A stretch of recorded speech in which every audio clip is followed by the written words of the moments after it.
Is WDIB in here? Here. Oh, great, perfect. Thank you.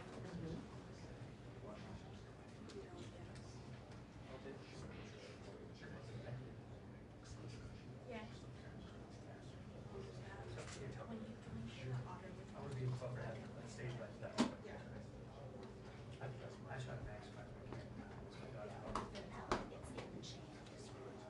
Yvonne, you have a portable charger?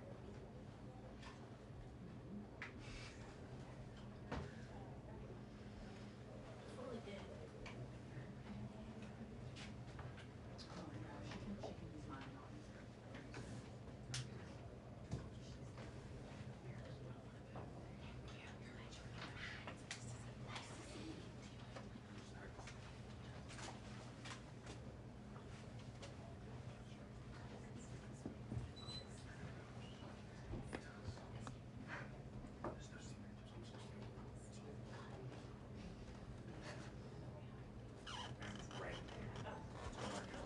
Okay. Good afternoon, everyone. Well, we are here in Michigan, just left Pennsylvania, and then after Michigan, we'll be on our way to Wisconsin. And I will mention a couple of things that have just recently come up. For example, that my opponent, Donald Trump, does not believe we should raise minimum wage. And I think everyone knows that the current federal minimum wage is $7.25 an hour, which means that the person who is working a full day and working full weeks will make $15,000 a year, which is essentially poverty wages. So there is a big difference between Donald Trump and me on a number of issues, including this, where I absolutely believe we must raise minimum wage and that hardworking Americans, whether they're working at McDonald's or anywhere else, should have at least the ability to be able to take care of their family and take care of themselves in a way that allows them to actually be able to sustain their needs. The other issue that has come up recently has been the issue of what we are seeing, again, about Donald Trump just being frankly hostile to the whole notion and importance of Social Security. There are many seniors in our country that Social Security is their only form of income. And now an independent agency has reviewed Donald Trump's theory about Social Security and his policies and has indicated that his policy would actually render the Social Security fund empty, essentially, in 6 years. Again, if you look at it from minimum wage to Social Security, Donald Trump clearly does not understand the needs of working people, with Social Security being rendered insolvent in 6 years. What that would mean for the seniors of America is catastrophic. And then lastly, on the issue of contraception, I'm very pleased that our administration today announced a rule that would essentially allow folks to get contraception over the counter. And as we know, my policy is about making sure that Americans have what they need in terms of their reproductive health. And Donald Trump, you just look at his plan his Project 2025, would actually restrict access to contraception, which would just contribute to the public health crisis he's already created. I'll take any questions. I'm going to start with Erica Green at the New York Times. Madam President, Vice President, sorry, I'm sorry. Could you please speak to your messaging today, particularly as you go through the suburbs? You're trying to reach swing voters. Among them are women, white women, who voted for Donald Trump in the last 2 elections. Can you talk about your messaging to them and what you're hoping will break through today? So today I am spending the day with former Congresswoman Liz Cheney. We are traveling to 3 states to talk with all Americans about what is at stake in this election, but doing it through the lens of a very important point, that what is at stake in this election is so fundamental that it really does cross partisan lines. We are talking about whether you will have a president of the United States who takes seriously their duty and their oath to uphold the Constitution of the United States. And there is a clear distinction here, which is that I will and he will not. As evidenced by many statements he has made, including his intention to be a dictator on day one, his intention to weaponize the Department of Justice against his political enemies, and then you just look at what the people who know him best and worked with him in the Oval Office in the White House have said about him, which is he is unfit to serve and would be dangerous if he were president again. And he, even by the former chairman of the Joint Chiefs of Staff, has been called a fascist to his core, I am quoting. So what we are talking with folks about today is what I've been talking with folks about since I've been on the campaign trail these last 70-odd days, which is this is a choice for the American people. And it is a choice between whether we're going to chart a new way forward that turns the page on the division, the hate, the chaos of Donald Trump, but also, and maybe even more fundamentally, do we have a President of the United States who stands behind the seal of the President of the United States, taking seriously their oath and their duty to uphold the Constitution of the United States and abide by the rule of law? And so I'm out here talking with folks to remind them of what's at stake. And I'm very pleased and honored that so many people are showing up to these events to have this conversation, because I think they know, regardless of who they voted for in the last election and the party with which they're registered to vote, on some issues we just have to all be Americans and put party aside. We're going to go to Colleen at the AP. Hi, Madam Vice President, do you think that Republican voters, and specific women voters, will be more likely to vote for you because of the fall of Roe? And are the Republican votes key to winning the blue wall states? So I look at what happened in the midterms and in special elections to guide my thinking about this issue. And what we saw is in so-called red states and so-called blue states, when the issue of the freedom of a woman to make decisions about her own body is on the ballot, the American people vote for freedom, regardless of the party with which they're registered to vote. And I do believe it is such a fundamental issue, which is understanding you don't have to abandon your faith or deeply held beliefs to agree the government should not be telling women what to do with their body. So I do believe it is a compelling issue, especially when we consider the fact that for so many of us, our daughters are going to have fewer rights than their grandmother. And America's strength, one of the attributes of our progress has been the expansion of rights, not the restriction of rights. And that's what we're seeing happen, and it has happened because Donald Trump created this situation when he's hand-selected 3 members of the United States Supreme Court with the intention they would undo the protections of Roe versus Wade, and they did as he intended. We have time for one more. Andrea at REUTERS. Yeah. Hi, so Elon Musk is giving away $1 million a day to voters who sign a petition. Do you have concerns about that in the context of law, you know, the sort of legal framework around elections? And secondly, a Reuters investigation has shown something like 300 cases of political violence already in the run-up to the election. Can you just address what can be done and what the federal government can do to push back against that? Well, on the first point, I think people are looking into that. On the second point, When you say people, do you mean the U.S. government? I mean, I hear that folks are looking into it just based on the stuff you all are reporting.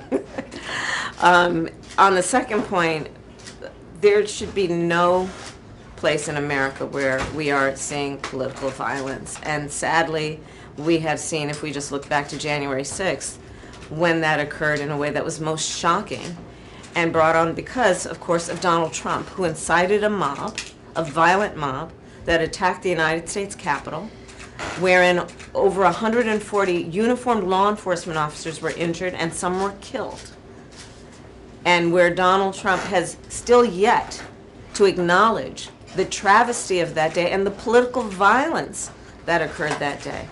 So I will say and repeat what I think most people understand. In America, in a democracy, we should have no room for, nor should we ever condone any form of political violence. In a democracy, people will debate, people will disagree, but not resort to violence.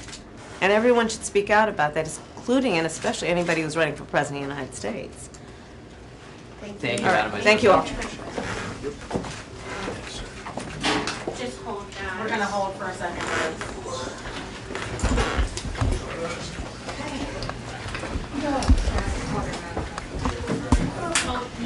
It happens. Okay, keep on. Hold on one second. Okay.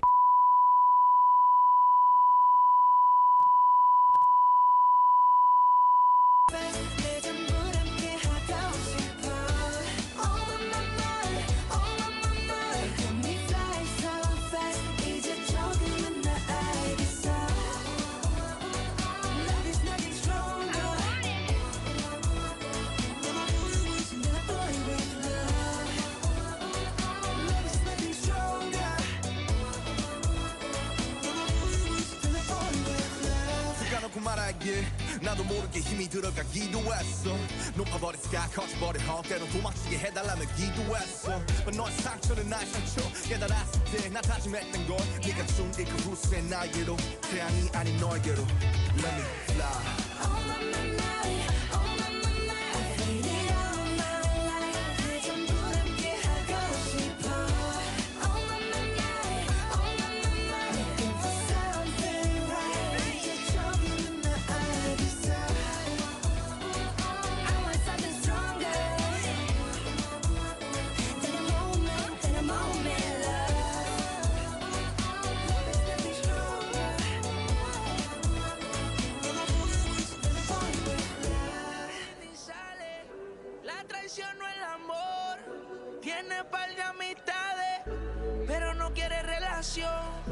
Donde va sobresale, en sus ojos se ve la ilusión. Pero llamo a su amiga que se olvide que esta es su canción. Y baila, baila, baila, ponle música pa' que esto no pare. Baila, baila, baila, tengo que besarte antes que se acabe. Baila, baila, baila, ponle música pa' que esto no pare. Baila, baila, baila, tengo que besarte antes que se acabe. Me gusta cómo te ves, moviéndote así es, dejando la timidez. Me gustas demasiado, aquí me tienes deseándote, toda la noche imaginándote, por el cuello besándote y por la mano agarrándote, que conmigo tú te vas a hacer algo más que no puedas olvidar. Conmigo haces sentir lo que no has sentido con alguien más. Conmigo tú te vas a hacer algo más que no puedas olvidar. Conmigo vas a sentirte mejor. Baila, baila, baila, ponle música pa' que esto no pare. Baila, baila, baila, tengo que besarte antes que se acabe. Baila, baila, baila, ponle música pa' que esto no pare. Baila, baila, baila, tengo que besarte antes que se acabe.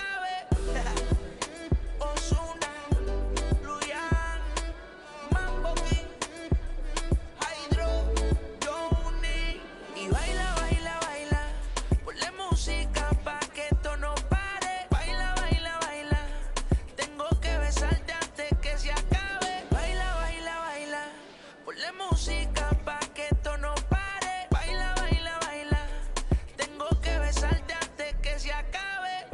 Ella casi ni sale, la traición no el amor. Tiene par de amistades, pero no quiere relación. Donde va sobresale, en sus ojos se ve la ilusión. Pero llamó a su amiga que se olvide que esta es su canción.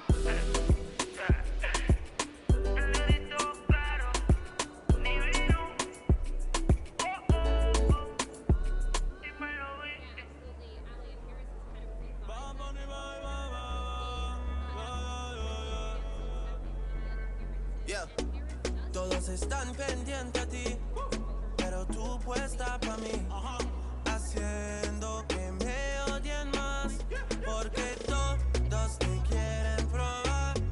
Lo que no saben es que no te dejas llevar de cualquiera, y todos te quieren probar.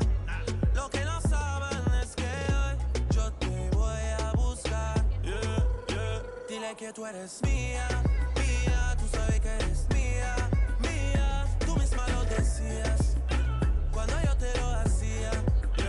Dile que tú eres mía, mía. Tú sabes que eres mía, mía. Tú misma lo decías cuando yo te lo hacía. Bebé, yo soy fan de tu caminar. Te doy todo lo mío hasta mi respirar. Contigo veo todo como en espiral. Quiero tirarnos fotos y que se hagan mirar.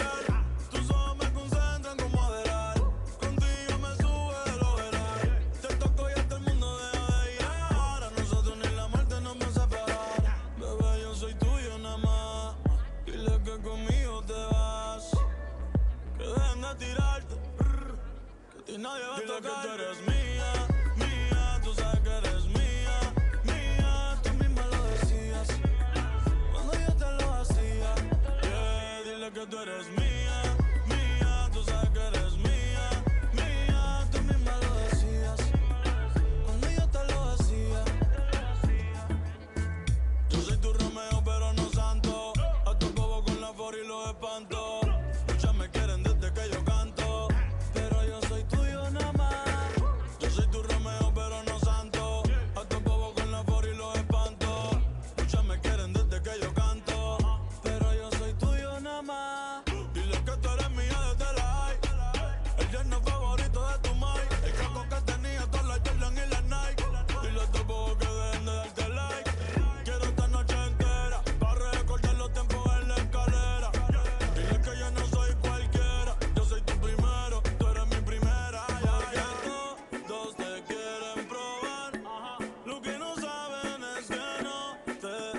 que tú eres mía, mía, tú sabes que eres mía, mía, tú misma lo decías cuando yo te lo hacía. Dile que tú eres mía, mía, tú sabes que eres mía, mía, tú misma lo decías cuando yo te lo hacía.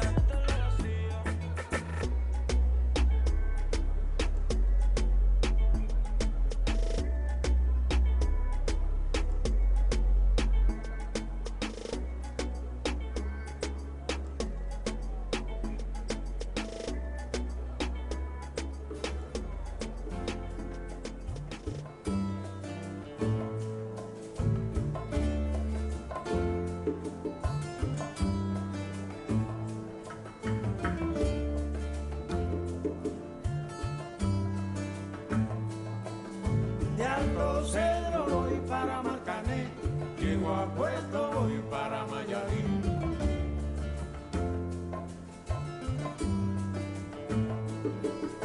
De Alto Cedro voy para Marcané, llego a Puerto voy para Mayarín.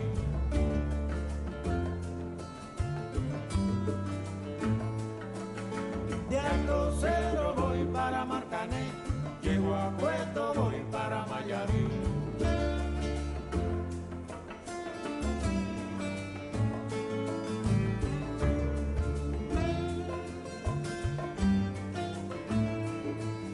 El cariño que te tengo no te lo puedo negar.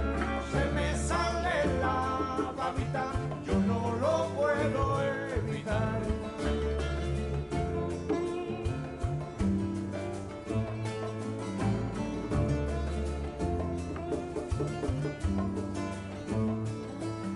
Cuando Juanica y Chan Chan en el mar servían arena, como sacudí el jibe, a Chan Chan le daba pena.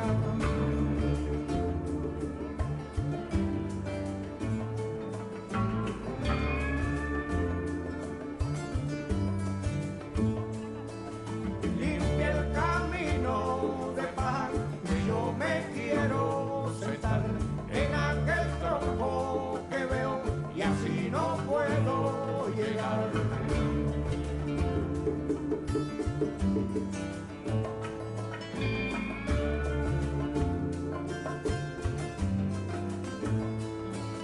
De Alto Cedro voy para Marcané, llego a Puerto voy para Mayarín.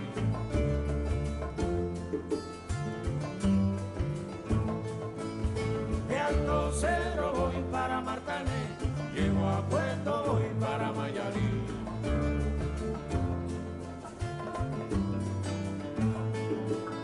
De Alto Cedro voy para Marcané, llego a Puerto voy para Mayarín.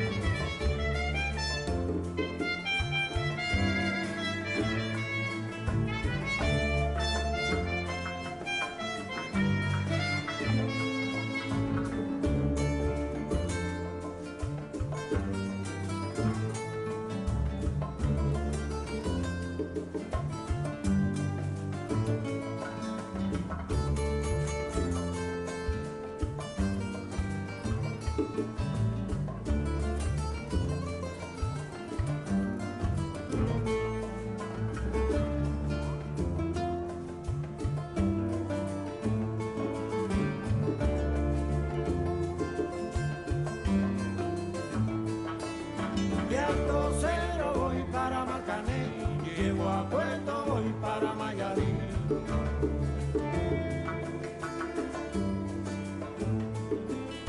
De Alto Cedro voy para Marcané, llego a Puerto voy para Mayarín.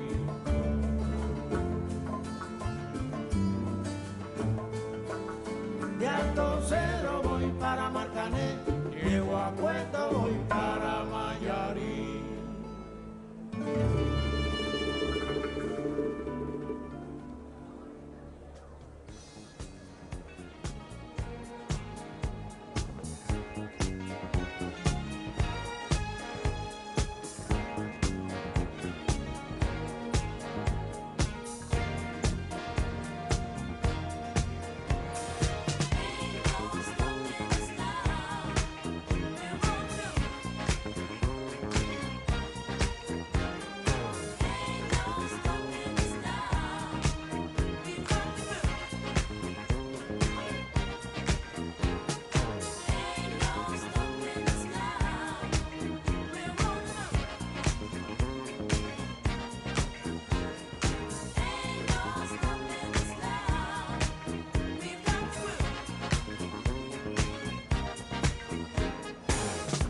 so many things that's held us down.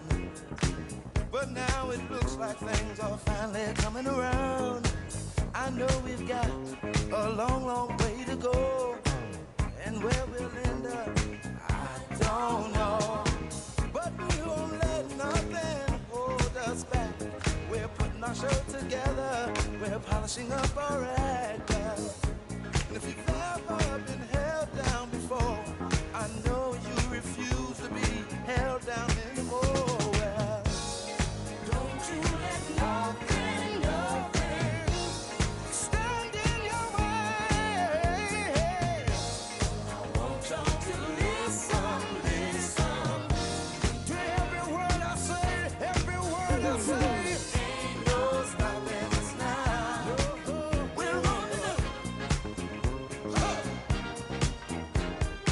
ain't no stopping us now. We got to do. Ain't no stopping us now. We're on the I know. Ain't no stopping us now. We've got to do. We got it. I know you know someone that has a negative vibe. And if you're trying to make it, they only push you aside. They really don't have nowhere to go. Ask them where they're going, they don't know. But we won't let nothing hold us back. We're gonna put our show together, gonna polish up our act. Wow. And if you've ever been held down before, I know you refuse to be held down anymore. Well, don't you let nothing, nothing stand in your way. I want y'all to listen, listen to every word I say, every word I say. No, no, no. We're moving, we're grooving. We're moving, yeah, yeah. We're grooving. Moving, moving, moving, moving. Ain't no stopping us now. We're on the move. I know we got the groove. Ain't no stopping us now. We're on the move. We got the groove. Ain't no stopping us now. Oh, no, no. I'm on the move. I really, really got that groove. I know we've got the groove. Makes you wanna really move. No need in trying, no, 'cause I ain't buying. No, no, don't try to stop us. No, no, no. Got the groove, got the groove.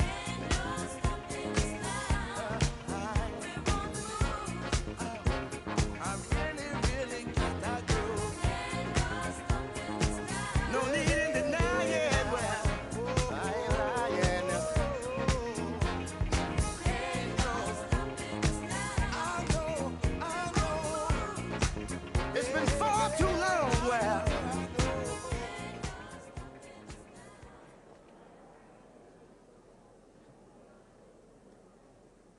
Welcome to a moderated conversation with Vice President Harris and Congresswoman Liz Cheney. Today's conversation will be moderated by Maria Shriver. Please remember to silence your cell phones. Please welcome mother and grandmother, award-winning journalist, and former First Lady of California, Maria Shriver.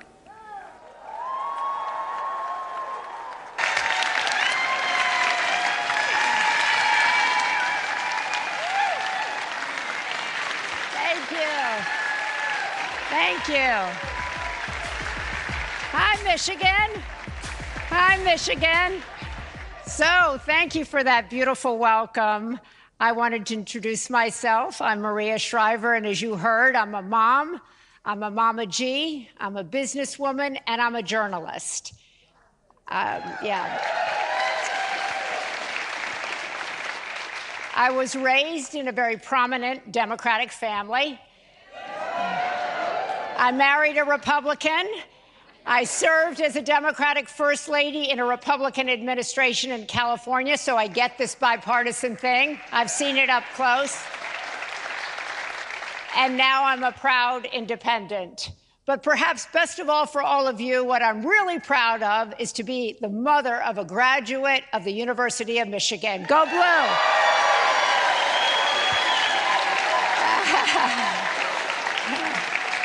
So I have, go Blue, that's right. Oh, okay, that's okay. Healthy competition. So I've spent a lot of time in this state, and I must say, I love Michigan. I love its history. I love the landscape here. How beautiful are those trees when we were driving in? Oh, my God. And most of all, I love the people. I really love the people. And I was so glad to be able to meet several of you, quite a few of you, before everybody took their seat. So I want you to know I'm really happy to be here. In fact, there isn't any other place I'd like to be at this moment than right here with all of you having this conversation. So thank you.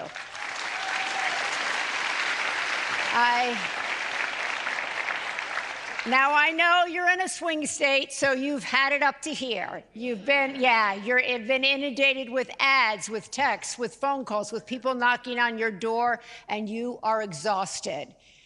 But I'm really grateful to you for not being that exhausted, for taking the time to stand in that line, to come in here, and I'm hoping that you'll come in here with a really open mind and an open heart and be really present for the next 45 minutes.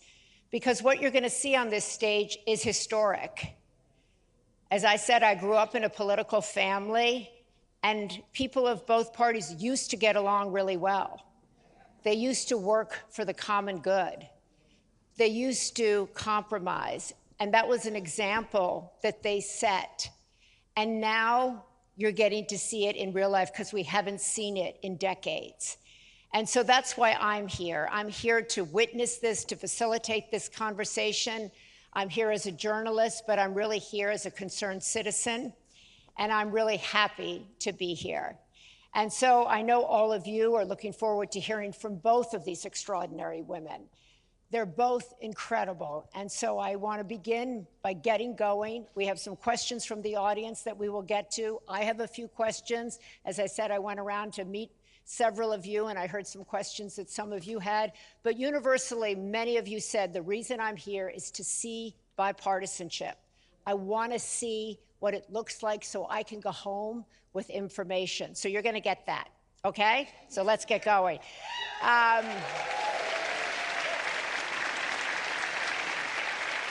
So sit back, be comfortable. You're not, unfortunately. We have some predetermined questions, and hopefully I'll be able to ask some of the questions that might be in your head. I hope so. But so I'm going to introduce the Congresswoman from Wyoming. Liz Cheney, as you all know, is an incredible, courageous public servant. I'm a big admirer of hers. She has been going across this country, brainstorming with Kamala Harris, and she has put herself on the line. She has taken a lot of incoming for her position and for standing up in the way she has. So give her a great Michigan welcome, Representative Liz Cheney.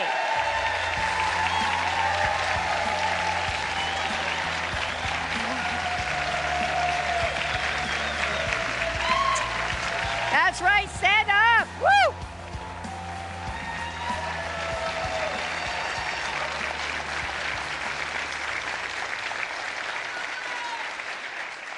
And she's the mother of 5, okay? We were talking about that backstage. And now the MVP, that stands for Madam Vice President, MVP. I want to say several of you, and I've heard over the last several months that a lot of people say, well, I just don't know Kamala Harris that well. Well, I do. So I worked alongside her when I was First Lady of California. She was the district attorney in San Francisco. She was the attorney general of the state of California. I've seen her work up close. I've seen how she is as a person, and that's why I am here. She is really an incredible leader. She brings people together. I've seen that firsthand. And most recently, we have worked on transforming the way the federal government funds and prioritizes women's health research.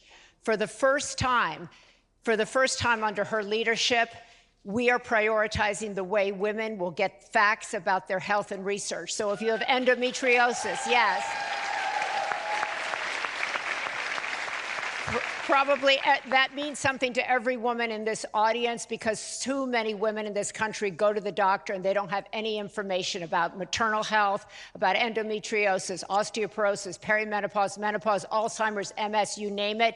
And she has worked diligently to try to change that trajectory, and she will continue to do so. So that's a big issue that I don't think gets enough attention in this campaign. She cares about people. People, families are at the center of her agenda. That's why she's the MVP. So please welcome Madam Vice President Kamala Harris.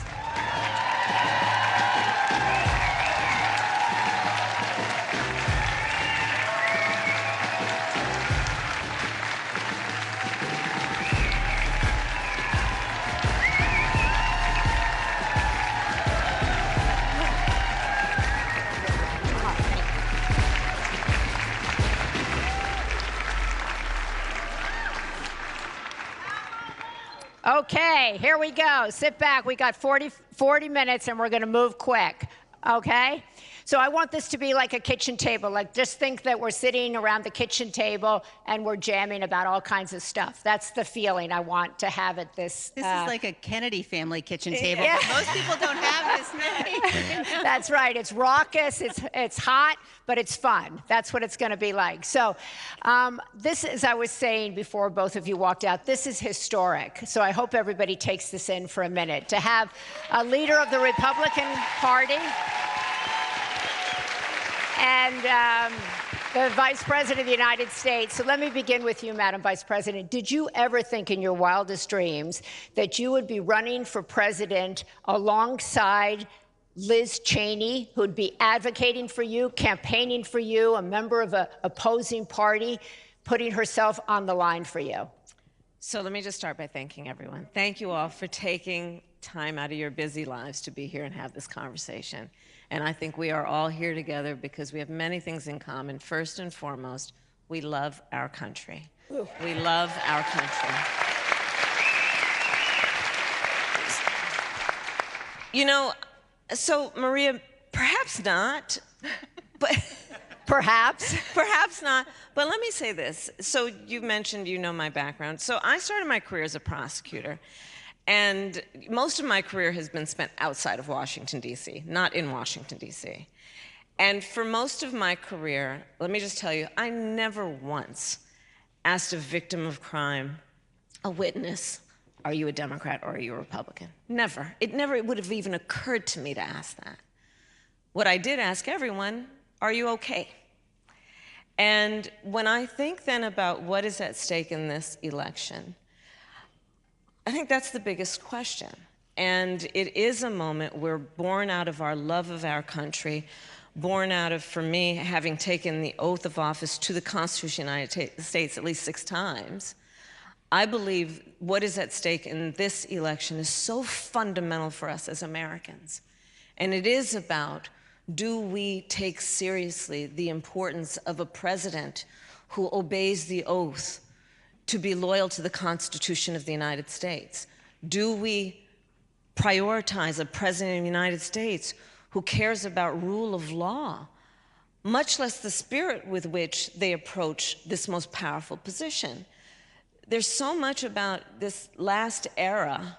When I talk about turn the page, that's what I'm referring to, like the last decade, that has been about some powerful forces suggesting that the measure of the strength of a leader is based on who you beat down, instead of what I think most of us believe, regardless of your party affiliation, that the real measure of the strength of a leader is based on who you lift up. And so, for that reason, I'm not surprised that Liz Cheney and I are on the same stage 15 days before the election. Okay. You know? Well, maybe you're not surprised, but I'm surprised. And I think a lot of people are surprised. So I want to know, are you surprised? Are you surprised that you're out here campaigning for a Democrat, campaigning for Kamala Harris against the party that you've been a part of your entire life? You know, what I would say, first of all, is we all know, everyone who watched January 6th knows, you know, what Donald Trump is willing to do. He lost the election. He tried to overturn it and seize power. And then he sat in his dining room and he watched the attack on television. He watched it. People pleaded with him to tell the mob to leave, and he wouldn't. And he watched law enforcement officers be brutally beaten. He watched it. That's a depravity that, to me, and you know, I think to anyone who's taken the oath of office, makes someone absolutely unfit ever to be president again. Now,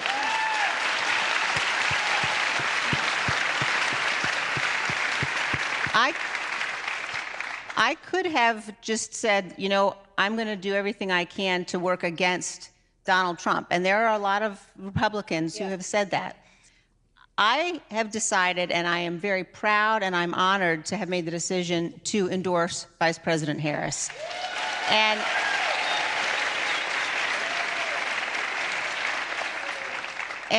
I have gotten to spend time with Vice President Harris. I have had the chance to talk with her about how important it is that we have two strong parties in our country, about the kind of president that I know she'll be. And I think all of us, it doesn't matter what party you're in, we all know this is a good and an honorable and a great nation. And we have to have leaders. You might say, I'm not going to agree on every issue, but we have to have leaders who take that seriously. We have to have leaders who are going to be sincere. And as a mother, I want my children to know that there is someone sitting in the Oval Office that they can look up to, someone who can be a role model. And I'm incredibly proud, and I know that Vice President Harris will be that. Great. And Maria, let me just add one thing also, because it bears repeating. I have seen a lot of Republicans go up to Liz Cheney and thank her. And they may not be doing it publicly. They may not be doing it publicly because I think she has shown, to your point, extraordinary courage, especially in this environment post-January 6th, where there's something, an undercurrent that is violent in terms of the language and the tenor. And for her to show the courage she has shown is extraordinary. But I've seen Republicans come up to her, and from my vantage point, she's actually not alone. And so I want to talk about that because there are a lot of people who are scared to vote for you, scared about the environment, scared to talk about politics. How scary was it for you personally to make this decision? What has been the personal cost for you to do so? It was not, it wasn't scary at all in terms of making this decision. Because when I look at the nature of the threat that Donald Trump poses, and look, Donald Trump is doing everything he can to try to get people to forget about what he did on January 6th. And when you think about that level of instability, the level of erratic decision-making, the misogyny, that's not someone that you can entrust with the power of the Oval Office. And so I think that we are facing a choice in this election. It's not about party. It's about right and wrong. And I certainly have many Republicans who will say to me, I can't be public. They do worry about a whole range of things, including violence, but they'll do the right thing. And I would just remind people, if you're at all concerned, you can vote your conscience and not ever have to say a word to anybody. And there will be millions of Republicans who do that on November 5th, vote for Vice President Harris.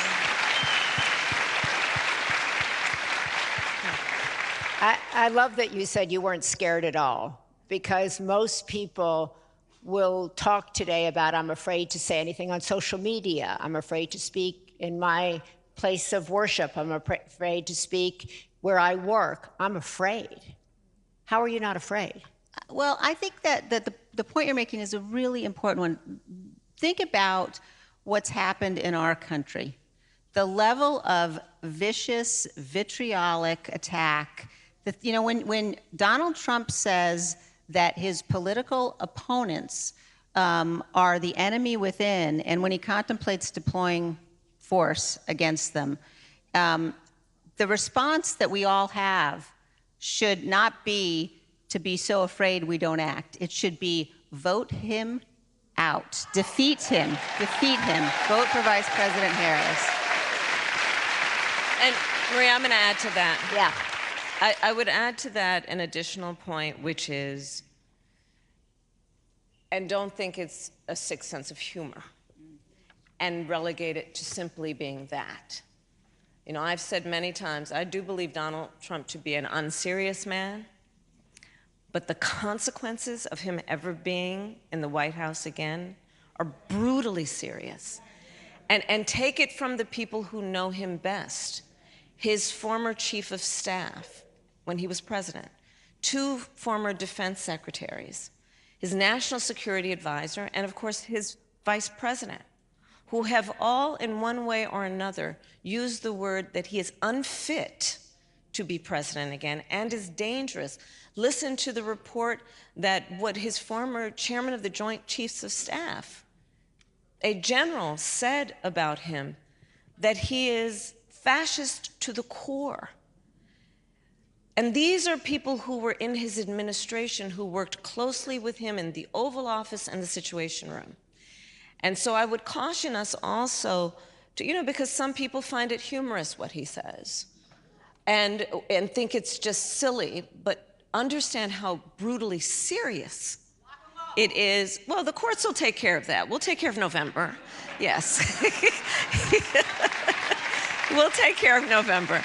But it is brutally serious because, to the Congresswoman's point, anyone who has openly said, as he has, that he would terminate the Constitution of the United States should never again stand behind the seal of the President of the United States. Never again.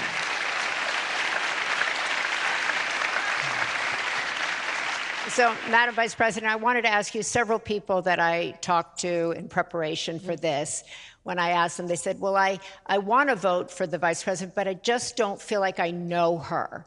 I don't know enough about her. I see the ads, but I don't have a feel for her.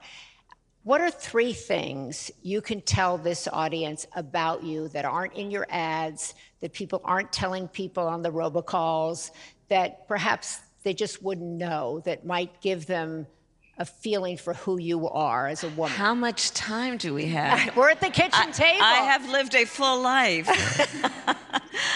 I am a wife, I am a mother, I am a sister, I am a godmother, I love to cook. I started my career as a prosecutor. In large part, there are many reasons, but one very fundamental is when I was young, one of my best friends in high school, I learned, was being molested by her stepfather. And I told her when I learned she had to come live with us. I talked to my mother about it. Of course she has to come live with us, and she did. And I decided I wanted to take on a career and a life that was about protecting the most vulnerable. I served as Attorney General of California 2 terms. I was the top law enforcement officer of the biggest state in the country.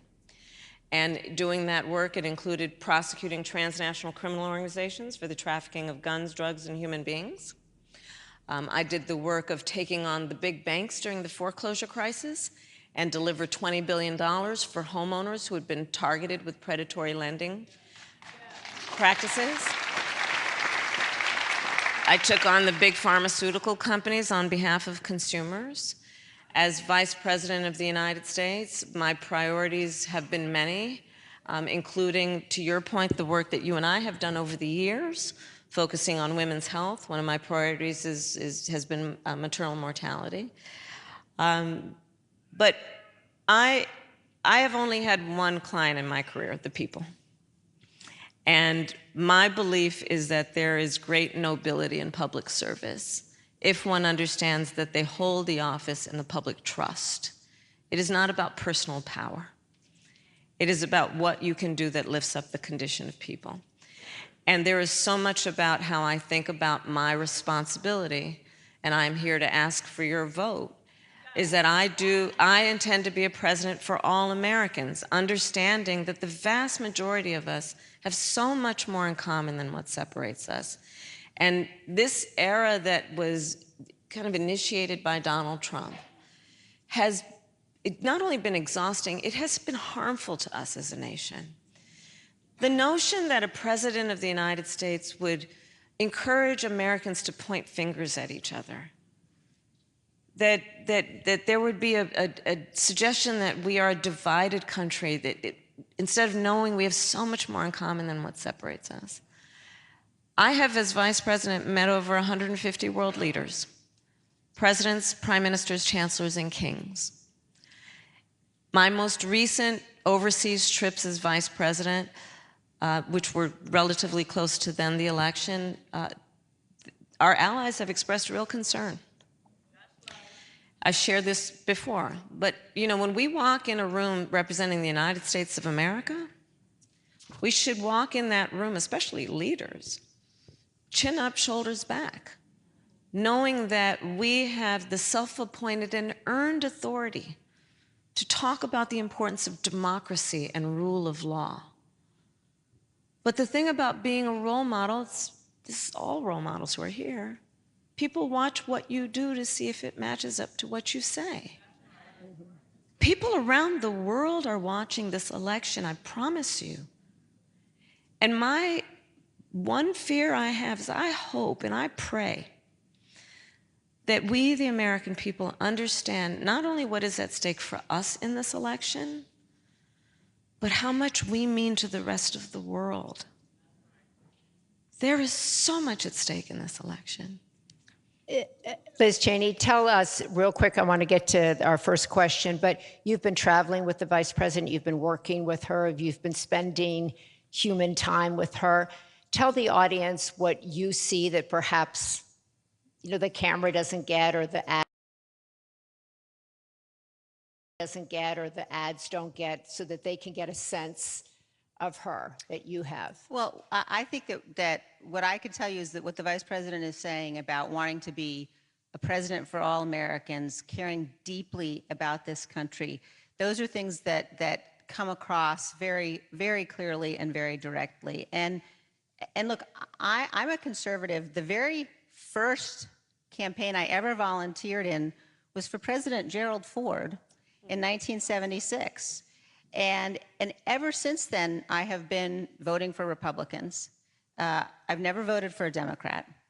And, wow. And so the fact that I believe so strongly that in this election, we need to elect the person who is the responsible adult. And we need...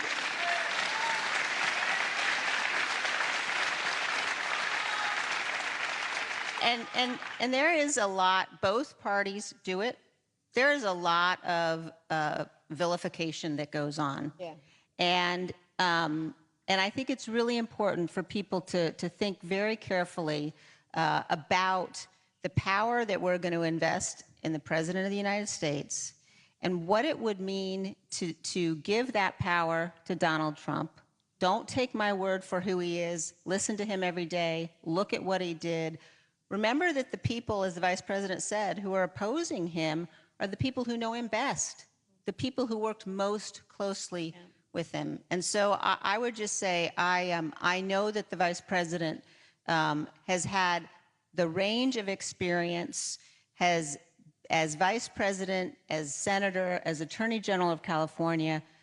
She is supremely qualified to be president of the United States. I think sometimes there are some men who suggest that she's not, but if you look at her qualifications, there's no question.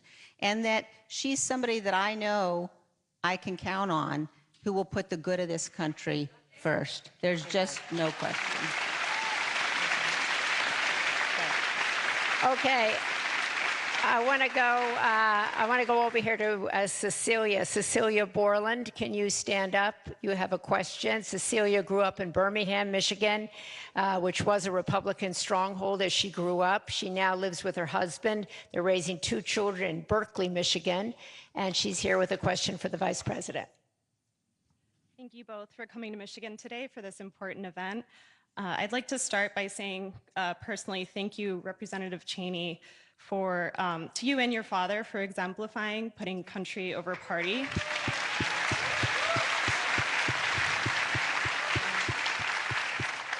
And Madam Vice President, I hope you had a wonderful birthday yesterday. Thank you.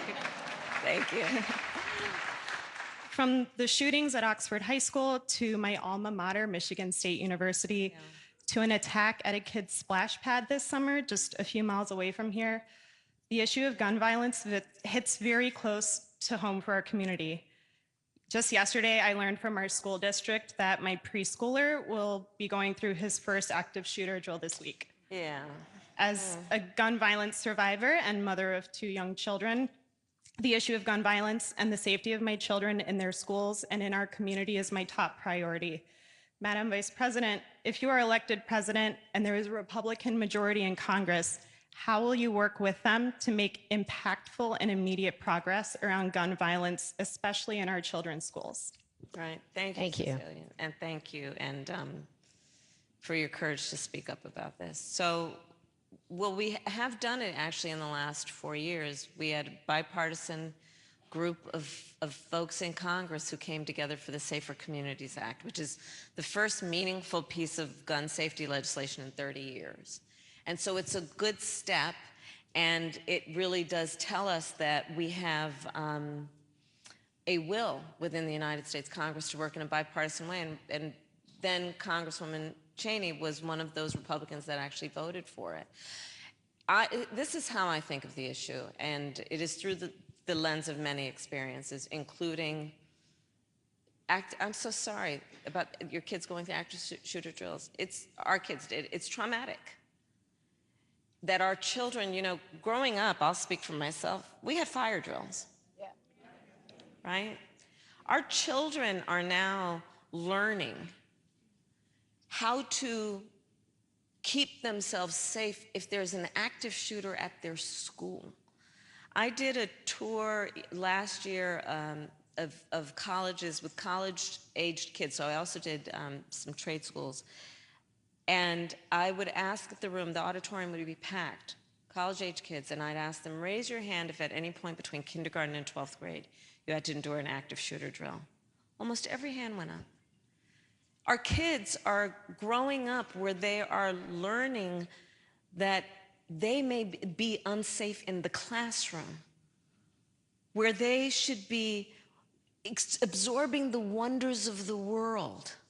One kid said to me, we were talking about this, and said to me, yeah, that's why I don't like going to 5th period.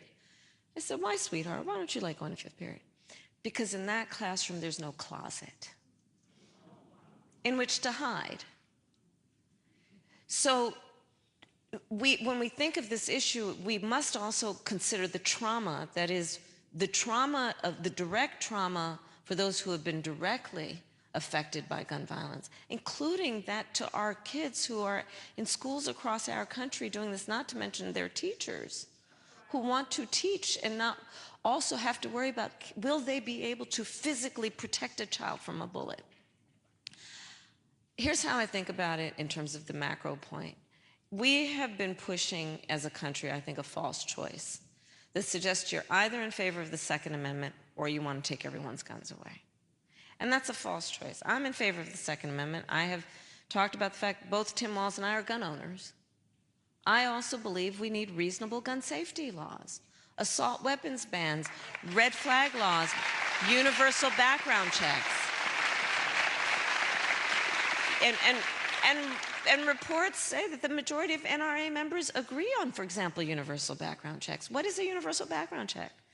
It's just common sense. Here's what it is. You just might want to know, before someone can buy a lethal weapon, whether they've been found by a court to be a danger to themselves or others. You just might want to know. It's common sense. We need common sense gun safety laws, and I will continue, I've done it throughout my career, work with all of our colleagues across the aisle, and I know that we can make progress. But this is not, I'm not trying to take anybody's guns away from them, but we need reasonable gun safety laws. Okay, I want to come back to the issue of public safety in a minute, but first we want to go to Martin. Thank you, Cecilia, very much. Martin Hauerlich, he's a former Republican member of the Michigan House of Representatives, and he's here with a question about national security. Well, thank both of you for being here this afternoon. I really appreciate your coming to the state of Michigan to be here. I would like to ask, what can the U.S. do politically, economically, or militarily to deter Russia from continuing its war on the independent nation of Ukraine while simultaneously strengthening our own U.S. security interests? Thank you, Martin. Go ahead. So, I was actually in Munich at the Munich Security Conference delivering a speech when I first met with President Zelensky of Ukraine, and it was just days before Russia invaded. I've now met with President Zelensky, I think, 7 times, because the United States has rightly taken a position as a leader, a global leader on international rules and norms, that we must stand in support of one of the most important international rules and norms, which is the importance of protecting sovereignty and territorial integrity, the importance of standing strong in opposition to the notion that in this case, Russia would attempt to change borders by force, to invade another nation, a sovereign nation, by force. And sadly, there is a huge difference between my opponent and me on this very fundamental issue. Back to the conversation about, there was a time when we used to, there was a phrase that I'll paraphrase, that basically politics ends at the sea line, at the boundaries of our country. That there are certain things, in particular matters of national security, where it's not about partisanship, it's about where should America stand in terms of supporting our allies and standing for certain principles. I'll give you as a point of reference for me in terms of how I feel about this on the partisan issue. For the 4 years that I was in the United States Senate, my favorite committee was the Senate Intelligence Committee. And I served on that committee, and we would meet in a room that's called a SCIF, and it's basically it's a very secure room. No press, with all due respect, is allowed in, no cameras. Everyone has to leave their cell phone outside. It's a bipartisan committee, and we would go in that room and receive classified information from America's intelligence community, sometimes our military leaders, about hotspots around the world and threats to our national security. And when we went in that room, and this is why it was my favorite committee, people would take off their suit jacket, roll up their sleeves, have a cup of coffee on the table. And we weren't Democrats or Republicans. We were Americans. And that is so important on a number of issues we are discussing this afternoon, but in particular on national security. My opponent, however, has made it a thing of his to admire dictators and autocrats around the world. He exchanged love letters with Kim Jong-un, remember that? He has openly praised the president of Russia. Most recently, the report is, in the height of COVID. Remember, everyone was scrambling to get their hands on COVID tests? Remember when Americans were dying by the hundreds every day, and Donald Trump secretly sent COVID tests to the president of Russia for his personal use? He has said, Donald Trump, I will solve the matter of Ukraine and Russia in a day. You know, read through and understand what he is saying. He would surrender. He would have Ukraine surrender its fight against an aggressor, violating its sovereignty. If Donald Trump were president, Vladimir Putin will be sitting in Kyiv and understand what that would mean for America and our standing around the world. But thankfully, there has been bipartisan support, and to your point of where you stand on this very fundamental issue. But this is a very vivid example of what is at stake in this election, because Donald Trump has been very clear. He would give away the shop. He has been manipulated and is so clearly able to be manipulated by favor and flattery, including from dictators and autocrats around the world. And America knows that that is not how we stand. That is not how we fight. We fight in favor of our strength and our role as a leader in bringing the allies together and standing for foundational and fundamental principles. Congressman Cheney.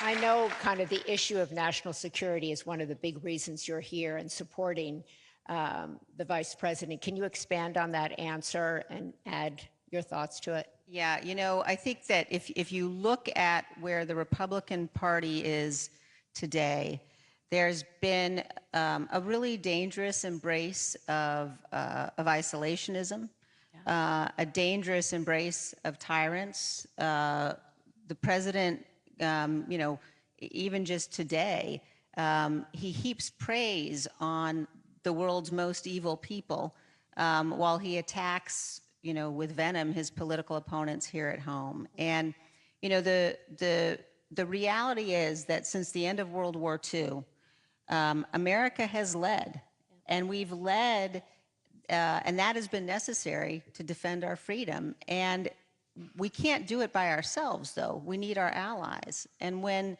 Donald Trump says that he's going to withdraw from NATO, when he invites Vladimir Putin to invade NATO, when he suggests that it is Zelensky's fault that Ukraine was invaded, I mean, that is for anybody who is a Republican who is thinking that, you know, they might vote for Donald Trump because of national security policy, I ask you, please, please study his national security policy.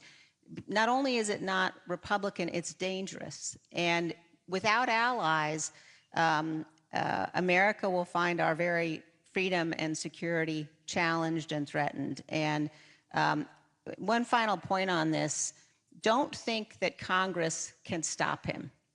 People say, well, you know what, he can't really do the worst, you know, because Congress will step in. All he has to do is what he's doing, is say, I won't fulfill our NATO treaty obligations. And NATO begins to unravel.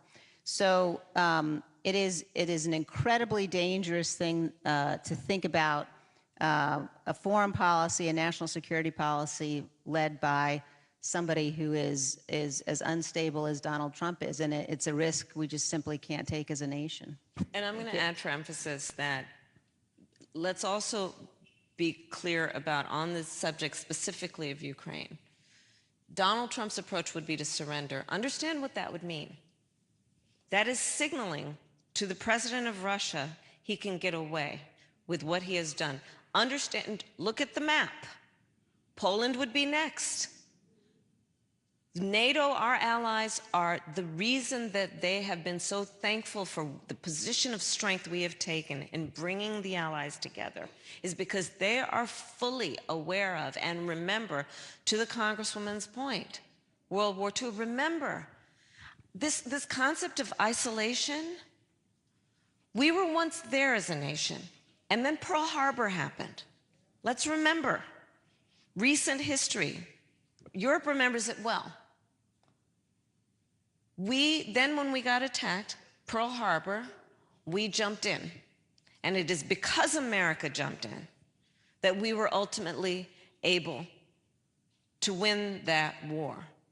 And it should be a constant reminder to us, we have to remember history, that isolationism, which is exactly what Donald Trump is pushing, pull out of NATO, abandon our friends, isolationism is not insulation.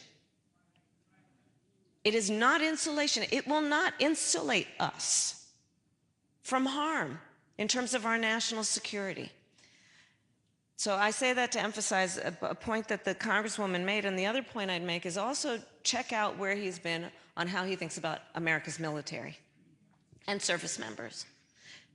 One of the great, great American heroes, a prisoner of war, John McCain. Remember how he talked about John McCain? He said he didn't like him because he got caught. You look, he's called members of our military suckers and losers. And then look at how some of the highest ranking members of our military, including what I mentioned earlier, the former chairman of the Joint Chiefs of Staff, a dedicated member, leader in America's military, how he has assessed Donald Trump, fascism to his core. So there are your talking points for the kitchen table.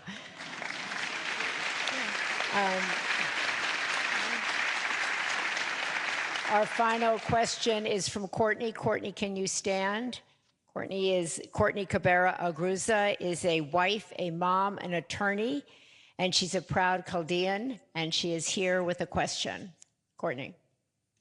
Thank you so much. Good evening, Madam Vice President Harris and Representative Cheney.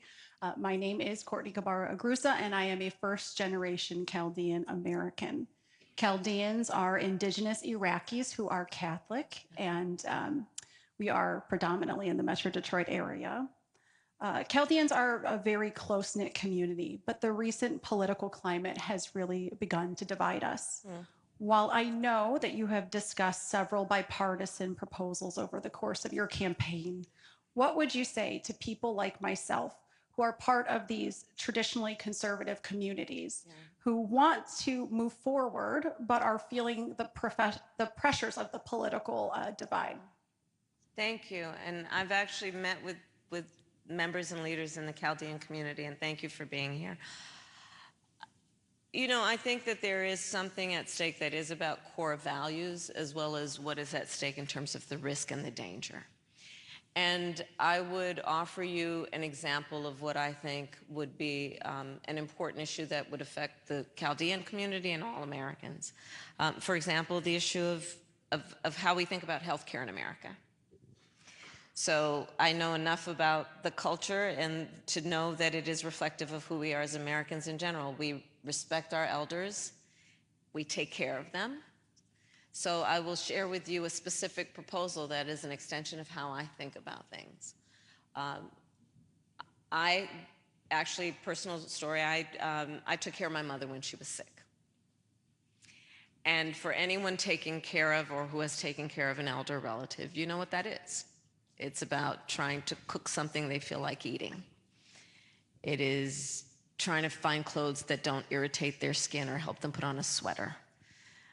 It's about trying to figure out something you can say that will bring a smile to their face or make them laugh. It's about dignity.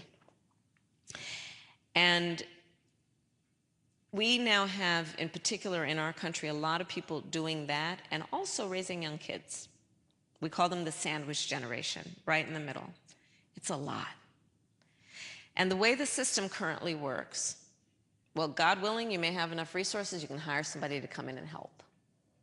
If not, you may have to spend down all of your savings to be able to qualify for Medicaid. Or you may have to quit your job to be able to do what you need to do to take care of your children and take care of your older relative. That's just not right and it's not fair. So part of my proposal and the plan is that we're going to now reconfigure so that Medicare covers home health care for our seniors, right? It's about dignity. So in addition to everything that we've discussed already about national security, what is at stake? Something like this, because I absolutely do believe America is ready for a new generation of leadership that is taking on issues clear-eyed about what is going on that affects everybody, doesn't matter their political party. Issues that are fundamentally about dignity, also about economic issues, and taking it on in a way that we relieve the American people of the burdens that get in the way of productivity and a certain quality of life. And this is one example of that. I believe we need to have an economy that I call an opportunity economy, where everyone has the opportunity to thrive, not just get by, but get ahead. And this is one example I would offer under the broader point, which is about let's move forward, taking on problems from a common sense approach that is about just practical work. Look, I am a capitalist. I am a pragmatic capitalist. I will work as I have with the private sector. I believe we have to invest in America's economy and America's industry and America's entrepreneurs. And we can at the same time take care of those that are the most in need of just a little support to be able to not just get by, but get ahead. Thank you, Courtney. Liz, I just want to, we have 2 minutes left, and when you hear the phrase, a new way forward, when you hear country over party, what does that mean to you? We're 2 weeks out.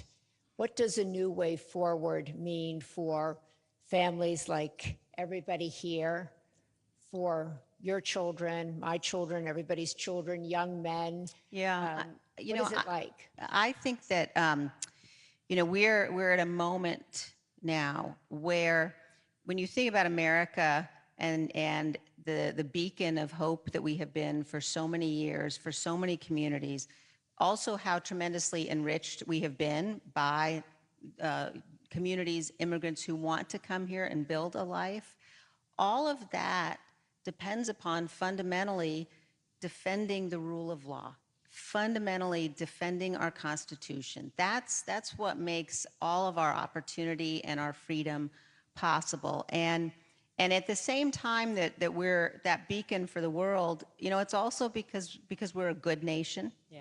And because, you know, when you look at who our leader is going to be, what Donald Trump represents is in many ways just cruel, and not the kind of dignity and the kind of person that we all want to be able to look up to.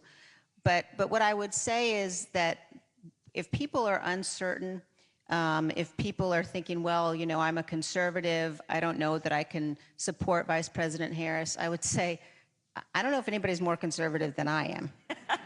And I understand the most conservative value there is to defend the Constitution. And if we don't come together to do that, then, and so just to finish that, I would say, to me, a new way forward is this. It's what you're seeing up here. It's having a president who will listen, having a president who will say, I'm not, you know, necessarily sure I agree with you on this issue or that issue, but let's talk about it. Why do you want, you know, that policy? Why do you believe that? Someone who is willing to honor and respect all perspectives and points of views. And there's only one candidate in this race who does that, and that's Vice President Harris.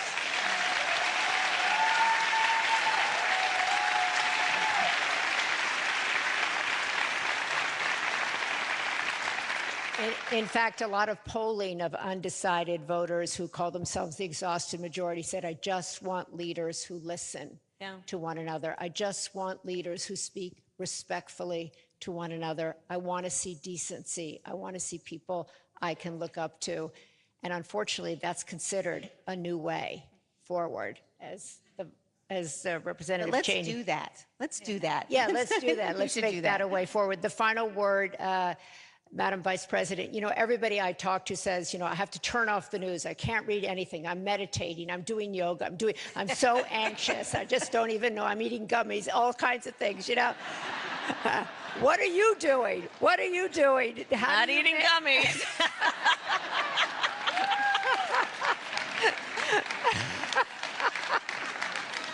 Okay, we got that clear. But how do you, how do you handle this, the anxiety, the stress, the turmoil? Everybody's freaked out. I talked to the gentleman up there, he's like, I'm so scared. A woman's like, I'm so anxious. I can't sleep. Do you sleep? You know, I wake up in the middle of the night usually these days, so to be honest with you, but I work out every morning. I I think that's really important to just kind of, mind, body, and spirit. But let me just say this. No, say more about that. But Say more. I will. I work out. I try to eat well. I love my family, and I make sure that I talk to the kids and my husband every day. Doug and I have been kind of, traveling. We're trying to cover a lot of ground, so we're not with each other every day these days. But my family grounds me in every way. But if I can just speak to what people are feeling. We cannot despair. We cannot despair. The nature of a democracy is such that I think there's a duality. On the one hand, there's an incredible strength when our democracy is intact. An incredible strength in what it does to protect the freedoms and rights of its people. Oh, there's great strength in that. And it is very fragile. It is only as strong as our willingness to fight for it. And so that's the moment we're in. And I say do not despair, because in a democracy, as long as we can keep it in our democracy, the people, every individual has the power to make a decision about what this will be. And so let's not feel powerless. Let's not let and I get it, overwhelming nature of this all make us feel powerless, because then we have been defeated. And that's not our character as the American people. We are not one to be defeated. We rise to a moment, and we stand on broad shoulders of people who have fought this fight before for our country. And in many ways, let us look at the challenge then that we are being presented and not be overwhelmed by it. The baton is now in our hands to fight for, not against, but for this country we love. That's what we have the power to do. So let's own that. Dare I say, be joyful in what we will do in the process of owning that, which is knowing that we can and will build community and coalitions and remind people that we're all in this together. Let's not let the overwhelming nature of this strip us of our strength. That's how I feel about this. That's how I feel about this.